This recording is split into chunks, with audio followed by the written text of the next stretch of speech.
की राज्य सरकारातल्या प्रमुखांनी तातडीने यात लक्ष घालावं आणि तो प्रस्ताव तातडीनं केंद्र सरकारकडे पाठवावा। 14,000 कोटीपेक्षा जास्त रक्कम ही प्रत्यक्षात शेतकऱ्यांच्या खात्यावरती जमा झाली आहे।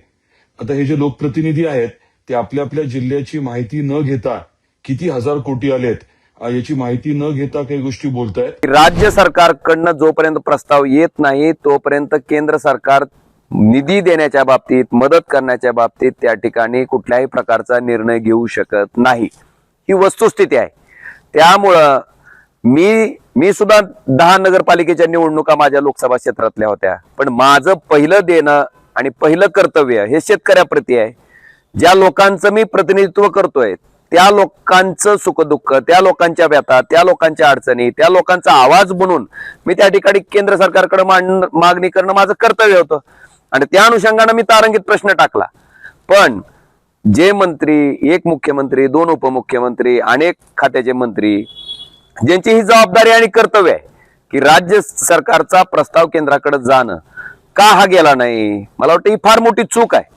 ठीक आहे, प्रचार आहे, आता प्रचारातनं उसंत मिळाली असेल, महानगरपालिकेच्या निवडणुकाही पुढे येणार आहेत, पण त्यातनं उसंत मिळाली असेल तर त्या ठिकाणी राज्यातल्या मंत्र्यांनी, राज्यातल्या सरकारमधल्या प्रमुखांनी याचा विचार करावा आणि तातडीनं हा प्रस्ताव केंद्र सरकारकडे पाठवावा। कारण महाराष्ट्र राज्य सरकारच्या तिजोरीत खडखडाट आहे। आपण बघितलं असेल 10 लाख कोटी रुपयाचं कर्ज आज महाराष्ट्र राज्याच्या डोक्यावर आहे आणि शेतकऱ्याला मदत मिळणं नितांत गरजेचं आहे।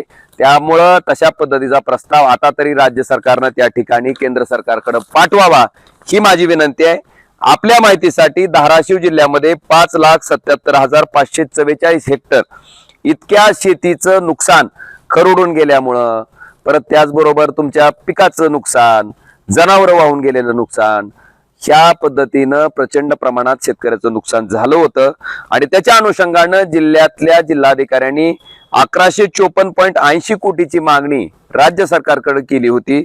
त्याच्यातली जवळपास 350 कोटी अजून त्या ठिकाणी आपल्या जिल्ह्याला राज्य सरकारकडनं मिळणं गरजेचं आहे।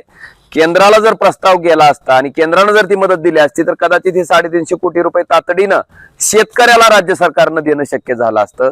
म्हणून माझी विनंती आहे की राज्य सरकारातल्या प्रमुखांनी तातडीने यात लक्ष घालावं आणि तो प्रस्ताव तातडीनं केंद्र सरकारकडे पाठवावा, जेणेकरून आपल्या अडचणीत सापडलेल्या शेतकऱ्याला त्या ठिकाणी दिलासा देता येईल। विरोधातील लोकप्रतिनिधी आपल्या अतिवृष्टीच्या अनुदानाबाबत काही चुकीची माहिती, अर्धवट माहिती पसरवत आहेत। त्यामुळे वास्तव आपल्या समोर मांडण्यासाठी आताचा हा फेसबुक लाईव्ह आहे।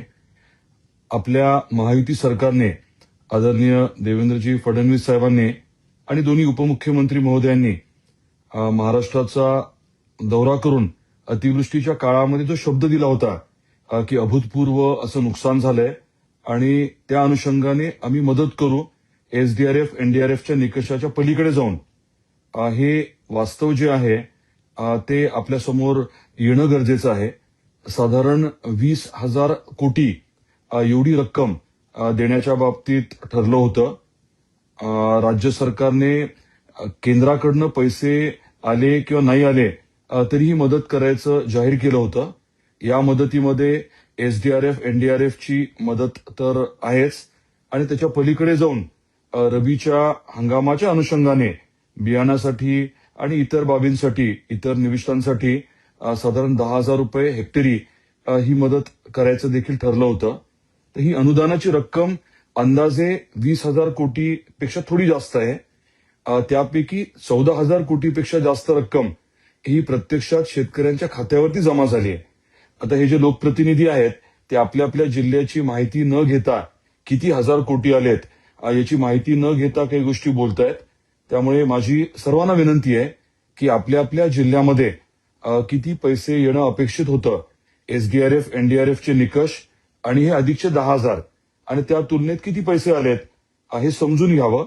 20,000 कोटीपैकी मी म्हटल्याप्रमाणे साधारण 14,000 कोटी रुपये हे वितरित झालेत आणि ज्या त्या शेतकऱ्यांच्या खात्यावरती हे 14,000 कोटी रुपये आलेले आहेत।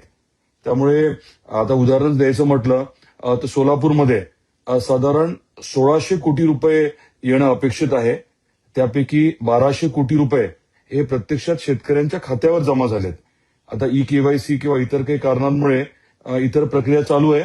पण महत्वाचा मुद्दा हा आहे की 1200 कोटी रुपये तिथे आलेत. लातूरच्या बाबतीत सांगायचं म्हटलं तर 1100 कोटी येणं अपेक्षित आहे. त्यापैकी जवळजवळ 850-900 कोटी रुपये हे खात्यावरती प्रत्यक्षात जमा झालेत. त्यामुळे शेतकरी बांधवांना आणि सर्वांनाच मला आवर्जून सांगायचंय की वास्तव हे आहे की पैसे खात्यावरती मोठ्या प्रमाणात जमा झालेत आणि एसडीआरएफ, एनडीआरएफ किंवा केंद्र सरकारचा विषय जो आहे ती प्रक्रिया चालू आहे.